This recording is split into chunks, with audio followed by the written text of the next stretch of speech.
Hello and welcome to another edition of Chatting with the DPS Director. I'm Demetrius Sherrod and I'm joined here in studio with DPS Director Mike Register. Director, good to see you. How you doing? Good to see you. Glad to be here. Got a slight cold. All right, well, we'll get through this. Okay. Our first topic for today is the budget. Can you tell us where we're at as a county from a DPS employee standpoint in the upcoming budget? Yeah, we had a budget discussion last night at 6:30. The commissioners did with members of the community. And also Commissioner Cupid had a budget 101 that was very informative, and many citizens and employees came to that. And I went to it, and I certainly got a better understanding. But it appears that in the current budget that there's going to be a 4% increase for all employees and a 7% increase for our non-sworn personnel in the police department, the fire department, and the sheriff's department.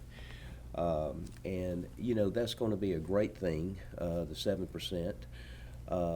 And when you take that into account and you add it to some of the other things that the BOC is currently doing and will continue to do in the next fiscal year, I think is going to be a good thing. And when I talk about the other initiatives that they're doing from an employee standpoint, specifically DPS, not only the 7%, but as some may be aware, they approved a $5,000 hiring incentive for officers that meet the lateral entry program. Also, the county is going to begin to pay the state dues for the police and fire retirement fund, which is huge. And also, they're looking at other things for all employees. For instance, an increase in the matching of the 401k, I think up to 4%. Okay. Now, how specifically will the 7% work for sworn personnel? Is whatever that sworn person's salary is right now, there will be a 7% increase. And not only will there be a 7% increase, but also in the pay grades, they're going to adjust the pay grades to the right 4%. And that is going to push the minimum, the midpoint, and the maximum 4% to the right.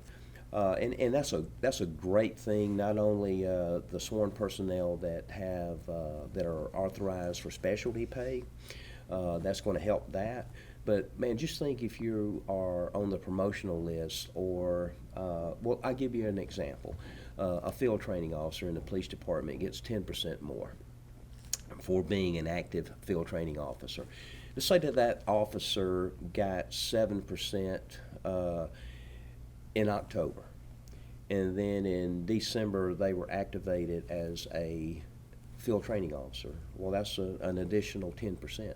So in that case, and I understand that it's an isolated case, but that officer could experience a 17% increase by the end of the year, or whenever some type of activation like that transpires for all personnel. All right. Now, can you tell us why we're not getting a stepping grade at this point in time? You know, I agree with the stepping grade. I want the stepping grade, and I think that I speak for all the command staff throughout DPS. We believe a stepping grade is where we ultimately need to be. Certainly, the fire union and the FOP have worked together to create a template for a stepping grade. It's 16 steps. I know some of the commissioners have looked at that, but let's be realistic. Next Tuesday, that's 6 days, they're going to vote on the budget. I think that the 7% is where we should go currently, but we should work for a stepping grade next fiscal year. And I think the commissioners, from what I understand, in speaking with them, are committed, and they are really interested in looking at that stepping grade. And I think that it helps us in so many ways. Not only does it let an officer or a sworn person look at a chart to see where they're going to be in 4 years, 5 years, 6 years. But also, if we plug the right numbers in, I think not only will that be something that is going to help our retention, but also our recruitment efforts? All right, now switching gears a bit, can you tell us where we're at as far as openings in the police department? As of yesterday, and it's really got me concerned, and I'll try to put it in perspective for you. As of yesterday, we had 91 openings. Now, when I say 91 openings, that's 91 openings for authorized positions. But the reality is we actually have more openings. Currently, we have 35 recruits that is in either one of our two police academies, but we also have 2 additional recruits in our RIP program at the police department. So that's 37 other people that's not on the street that you can add to the 91.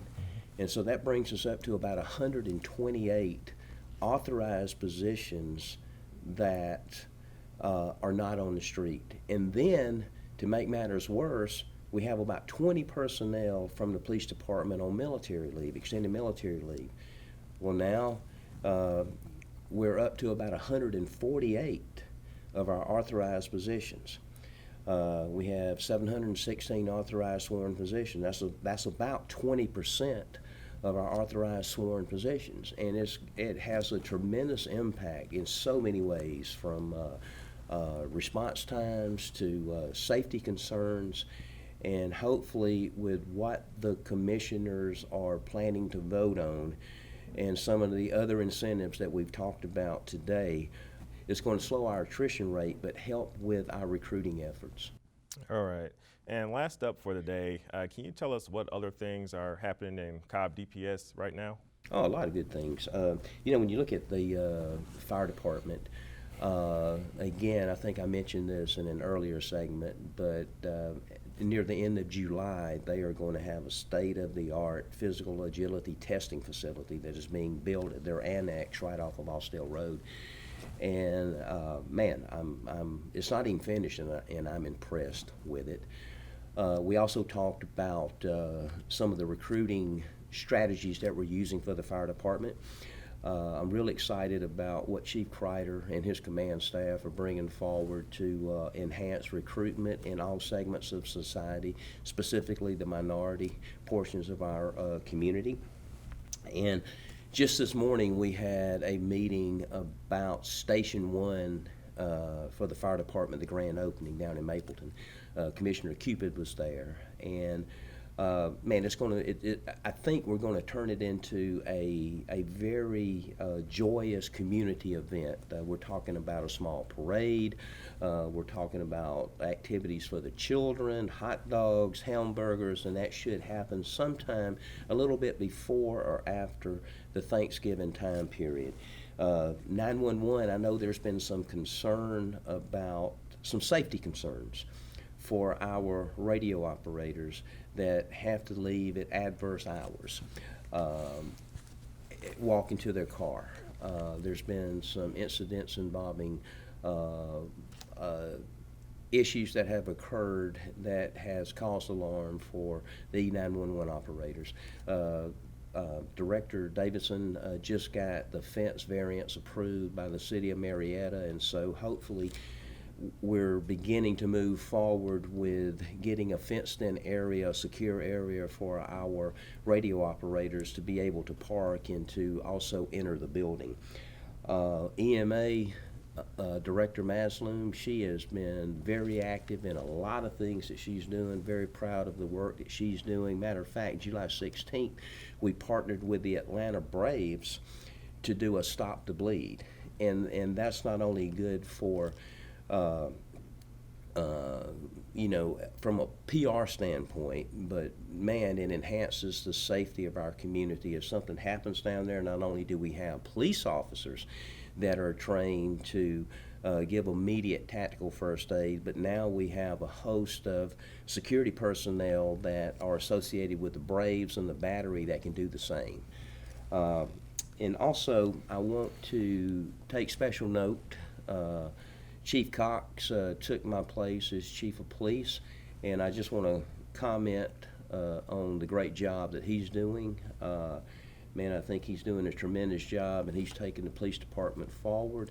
And last but not least, I want to congratulate Deputy Chief Scott Hamilton for being promoted to Deputy Chief at the police department. I'm real proud of him and the commitment that he has shown to the community and to the Cobb County Police Department, over the years. All right, thanks, Director, for sharing that information. A lot of good things going on in DPS right now. In the meantime, make sure to stay connected to the Department of Public Safety by following us on all of our social media pages.